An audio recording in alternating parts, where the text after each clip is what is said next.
Let's talk about Batman's. Okay, so I have now seen The Batman, and I'm not going to do a review of The Batman because the internet at the moment consists almost entirely of reviews of The Batman.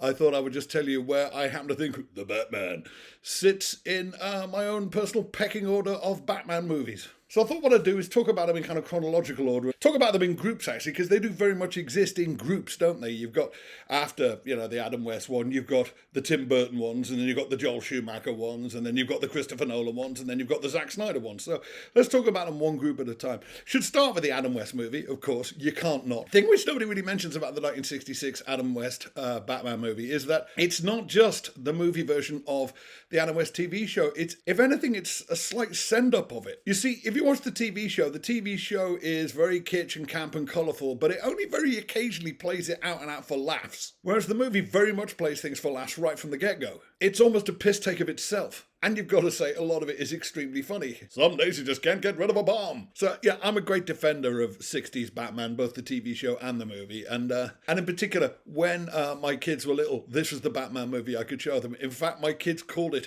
children's Batman, as distinct from all those grown-ups Batman movies that were coming out at the time. In fact, this new Batman movie, in this country at least, is a 15 certificate, which means I think it's the first ever Batman movie to be specifically not for children. In fact, I seem to recall that the 12A certificate was invented in this country in 1989 for the express purpose of letting some kids see the 1989 Batman. And since we're now talking about the 1989 Batman, let's talk about the Tim Burton Batman movies. Now, if you're similar kind of vintage to myself, you will recall that the wave of hype that preceded the release of the 1989 Batman movie was like nothing we'd ever really seen. It absolutely owned the summer of 1989. And a friend of mine, hey Neil, was actually working as a movie reviewer for our student newspaper in Edinburgh at the time, so I got into a press screening about a week before it came out. And I was immediately struck by how much of it actually doesn't work. Obviously, looks terrific, Anton Furst's production design, Tim Burton's direction. The music, Danny Elfman's music, is extraordinary and completely changed the sound of movie music for the next 20 years. Michael Keaton's great in as much as he's in it. Jack Nicholson is just giving it the full Jack Nicholson. And that's kind of the problem, which is that there's not an awful lot of Batman in Batman. And as such, you only very occasionally get to see Batman doing Batman stuff. And the story, such as it is, kind of gets lost in the art direction and ambiance. And all this is doubly so of the sequel, Batman Returns in 1992. Everything that was great about 1989 Batman is better in Batman Returns, and everything that was bad about 1989 Batman is way worse in Batman Returns. It feels, if anything, far more like a Tim Burton movie than Batman, although, with retrospect, I'm not sure how great a fit for Batman Tim Burton ever really was. But yeah, this is a full-on Tim Burton movie, right down to Christopher Walken being in it, just in order to have Christopher Walken in it. The art direction's even more extreme, the ambiance is even more sort of oppressively quirky, but the movie is, if anything, even more overbalanced by the preponderance of bad guys, and Batman just isn't in it at all. Now, admittedly, when one of your bad guys is Michelle Pfeiffer in skin-tight PVC, you can understand why you'd want to give her a lot of screen time. And while Michelle Pfeiffer's Catwoman is still, I would say, the most memorable version of Catwoman, it's really got nothing to do with Catwoman in the comic books. She's not really Catwoman, she's the Crow. Although, weirdly, of course, this is 2 years before the Crow movie came out. Catwoman's kind of origin scenes in Batman Returns are repeated almost beat for beat in The Crow 2 years later. She gets murdered. She gets resurrected mysteriously by cats. She goes back to her flat and trashes the place and improvises herself a superhero costume from a bit of old leatherware. And of course, she ends up becoming a kind of a supernatural character. She has literally 9 lives. But she's probably the best thing about that movie. But this movie caused a lot of trouble when it came out, partly because it was just not what Warner Brothers were expecting. They were hoping for another big family-friendly action sequel, and what they got was Tim Burton going full Tim Burton. You never go full Tim Burton. In particular, they had, Happy Meals deals arranged with McDonald's to promote a movie which begins with an aristocratic couple trying to murder their hideously deformed baby. So it's probably not that surprising that Tim Burton didn't come back for the next one, and once Tim Burton wasn't coming back, it became apparent that Michael Keaton wasn't coming back either. So then you get the Schumacher Batmans. Here's where I slightly fly in the face of public opinion. The 2 Schumacher Batmans, Batman Forever starring Val Kilmer, and then Batman and Robin starring George Clooney. The general consensus of opinion is that Batman and Robin 1997 is the single worst Batman movie ever made. Now, while it is a terrible, terrible film, I actually enjoyed it more than I enjoyed Batman Forever. Because it's the more honest of the two movies. It's the one that knows what it is and is content to be so. Batman Forever seems to be trying to hold on to some of that gothic portent of the Burton movies, and it just can't carry it off. Val Kilmer's trying to be all sort of haunted and tortured, and it just comes across as bored. And again, the bad guys completely overbalance the whole thing. Now, Jim Carrey as the Riddler is hugely entertaining because Jim Carrey's always hugely entertaining, but he does kind of define the reality of the film by his sheer exuberance. Which means you've then got Tommy Lee Jones biting chunks out of the furniture just trying to keep up with him. And I'm sorry, but they've completely missed the point of Two-Face. Two-Face and his coin, it is actually about duality. It's not just about the randomness of fate. So Batman Forever, for me, was silly and pretentious, whereas Batman and Robin is just silly. It's just Adam West with a 1990s budget. It's George Clooney playing Batman with the same kind of ironic detachment that George Clooney plays everything. It's Uma Thurman and Arnold Schwarzenegger dispensing terrible one-liners. Eyes to see you. Don't get me wrong, it's not a good movie, but it is a fun movie. Batman Forever wasn't. But in any event, it was decided to put everything on hold after Batman and Robin, and then you get the longest period in modern history without a Batman movie in production.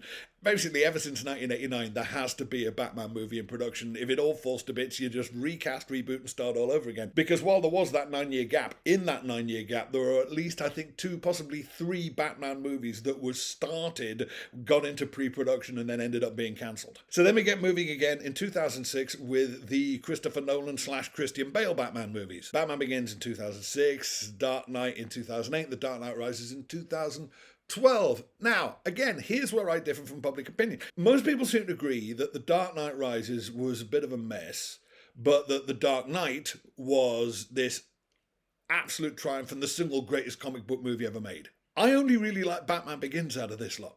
Possibly because I was so pleased with Batman Begins when it came out, because this was a Batman movie I'd been wanting somebody to make. The thing about Batman is he's the only one of the major league superheroes who you can set in the real world if you want to. There are no supernatural or science fiction elements to his character. He's not from another planet. He hasn't been genetically fused with anything. He's not back from the dead. He doesn't even have, or at least he isn't supposed to have, access to any technology that doesn't exist in the real world. He's just a really angry rich guy. So you can set Batman in the absolutely real world if you want to, and for me, Batman Begins was the first attempt to do this. And I loved it. You've got the single stroke of genius casting of Michael Caine as Alfred, which somehow makes the whole thing feel like a real movie. But also, I really like not just the way Christian Bale plays Bruce / Batman, but the way that version of Bruce / Batman is presented. Christian Bale basically has to play 3 different personalities. He plays Batman.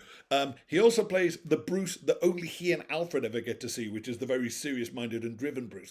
And then he plays the Bruce that he presents to the rest of the world, who is this rich, drunken wastrel. Because if you think about it, that's actually a fairly important part of Bruce's cover. It would be entirely obvious to the citizens of Gotham who Batman is, because there's literally only one person in Gotham who can afford to be Batman. But in this version, while Bruce Wayne could afford to be Batman, well, Batman wouldn't be Bruce Wayne. Bruce Wayne's an asshole. And this adds an additional tragic dimension to Bruce's dilemma, if you will. In order to save the people of Gotham, he has to let the people of Gotham think he's a prick. So I love Batman Begins. The Dark Knight Rises, the last one, I've seen it once and I really don't remember very much about it. Except for Tom Hardy talking like this. But I don't really remember very much about it. I've only seen it the once. I've never had any desire to see it again. I know that Anne Hathaway plays Catwoman in it, but I can't actually remember anything she does. It's weird. That movie's made no lasting impression on me whatsoever. But Dark Knight, the middle one, while Heath Ledger's Joker is an extraordinary creation, of course lent an additional tragic dimension by the fact that Heath Ledger was already dead by the time it came out. I don't think it's as good as Batman Begins. I think it's a bit big and bloated and all over the place. So, yeah. My favourite of those 3 is the first one, not the second one like I keep being told it's supposed to be. But one of the main distinguishing features of the Christian Bale, Chris Nolan Batman trilogy is it has a beginning, a middle and an end. By the end of that third movie, that story has been wrapped up and Bruce Wayne is not Batman anymore. Which is why when they wanted to bring Batman into the extended DC universe, which they were trying to create at the time and not even entirely sure if it's still happening, they had to create a new Batman, this sort of grumpy middle-aged Batman played by Ben Affleck. Now, Ben Affleck is really good as Batman, but all the films he's in are terrible. Well, that's not entirely fair. Zack Snyder's Justice League, the 4-hour cut, does at least make a modicum of sense in a way that the Joss Whedon cut really didn't. But Batman vs. Superman is one of the most boring films I've ever seen. It's just dreary. And one can't help but feel that it exists for the wrong reasons. See, they're obviously being heavily influenced by Frank Miller's The Dark Knight Returns from 1986, this pivotal comic book in the history of Batman. Certainly that kind of brick shithouse look Ben Affleck has as Batman is straight out of The Dark Knight Returns. And of course, there's a bit at the end of Dark Knight Returns when Batman builds an anti-Superman suit and squares off with Superman. So obviously the thinking, I think, in Warner Brothers is just, you know that bit in Dark Knight Returns when Bruce builds a suit of armor and has a fight with Superman? Do that. Yeah, but why? No, do that. Yeah, but why are they fighting? No, don't care. Just do that. That bit. Do that. So the whole film is just constructed in order to bring about that situation where Bruce puts on the suit of armor and has a fight with Superman, and as such the film makes no bloody sense whatsoever, and even that fight's a bit disappointing when it happens. Oddly enough, I think Ben Affleck's Batman is at his best in the couple of tiny cameos he has in 2016 Suicide Squad, which is, of course, another absolute dog's breakfast of a movie, but the little Batman bits work quite well, because it's just Batman showing up and doing some Batman shit and then disappearing. And one of the problems that Batman films tend to have is because they keep getting rebooted, you keep getting the origin story, or because they tend to overload with villains and the villains eat up all the screen time, or because they seem to have this desire to be, the definitive Batman movie rather than just a really good movie with Batman in it, you don't tend to get much Batman stuff in them. You don't tend to get to see Batman in the suit doing Batman stuff. That's the one kind of problem with Batman Begins, is because it's an origin story, you're about an hour in before he turns into Batman. Which I guess leads us to the new Batman. By the simple expedient of making this a young and relatively inexperienced Batman, but not a Batman just starting out, you get lots of Batman stuff in the new Batman movie. The fact that it's 3 hours long also helps in this respect. But yeah, I think it's great. Bruce perhaps isn't quite as interesting a character as he is in the Chris Nolan thing. Rather than a sort of drunken lush, they've made him this kind of heartbroken recluse who sort of has hardly ever been seen in public since his parents died and just wanders around this gothic mansion like a kind of emo Miss Havisham. But because he is already a fully fledged, if still kind of inexperienced Batman right at the beginning of the movie, he's Batman from the get-go and you get to see lots of really cool Batman stuff. But what's quite interesting is because perhaps he is still quite inexperienced, he's not the indestructible Batman that we've come to know and be kind of bored by. The scene I'm sure you've seen where he jumps off the Liver building, because that's the other thing. Gotham City is played by Liverpool.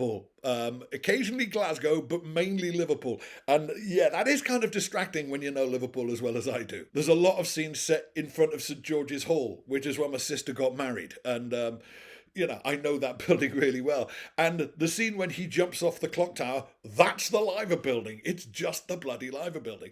But when he jumps off the clock tower, he's patently terrified before he does it because he's got this kind of experimental wingsuit and he doesn't know if it's going to work.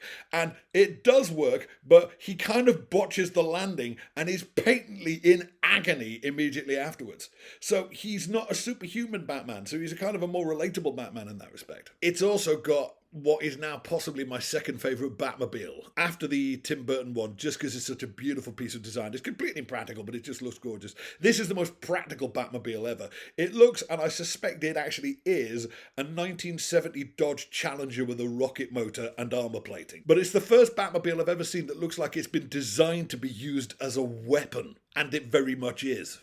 So, I would say that this new Batman kind of ties in first place for my favourite live-action Batman movie so far with Batman Begins. But there are two Batman movies that are better than any of these. One is 1993's Batman Mask of the Phantasm. This is an animated Batman movie set within the universe of and made by the production team behind the Batman animated series of the early 1990s. And it's terrific. Partly because, maybe because it's a cartoon, it doesn't try to be the Batman movie. It's perfectly content to be a Batman movie, and it's a really good Batman movie. It's also the only ever big screen appearance of Mark Hamill's Joker. Was almost certainly the most fun version of the Joker that's ever been seen on screen. And, if I'm honest, still, I think my favourite Batman movie ever is the Lego Batman movie. I love the Lego Batman movie. Will Arnett is hilarious as Batman, and it also understands elements of the Batman mythos, I would say, better than any other film so far. In particular, the relationship between Batman and the Joker. In Lego Batman, the Joker promises to destroy Gotham City if Batman won't admit that the Joker is as important to Batman as Batman is to the Joker. It's the first movie ever to admit that Batman and the Joker is an incredibly twisted love story. And yeah, I think it's still my favourite Batman movie of all time. But, you know, this new one's pretty damn good. I don't think they should try to fold it into the wider DC universe. Partly because, going back to what I said earlier on, the thing about Batman is you can actually set him in the real world. And while this is an unbelievably grim vision of the real world that they've constructed for this new movie, it is kind of the real world. While Batman is just an angry rich guy with lots of gadgets fighting colourful gangsters, he's one kind of character. The minute he's coexisting with ancient Greek goddesses and all-powerful aliens and fish people, he becomes a kind of a different character. So yeah, I know DC is now getting into the whole multiverse thing, which is why Michael Keaton's Batman is back in the Flash movie and Batgirl. But I kind of hope that these movies, these Robert Pattinson, Matt Reeves movies, and I hope Matt Reeves keeps making them, I kind of hope they just inhabit their own little pocket universe. You know, and that used to be okay. It used to be okay for superhero movies just to exist one at a time. They didn't all have to mesh together. Thanks for watching. If you liked it, please hit like and share. If you'd like to see more, please hit subscribe. And if you'd like to help me make more, please visit patreon.com/MitchBen.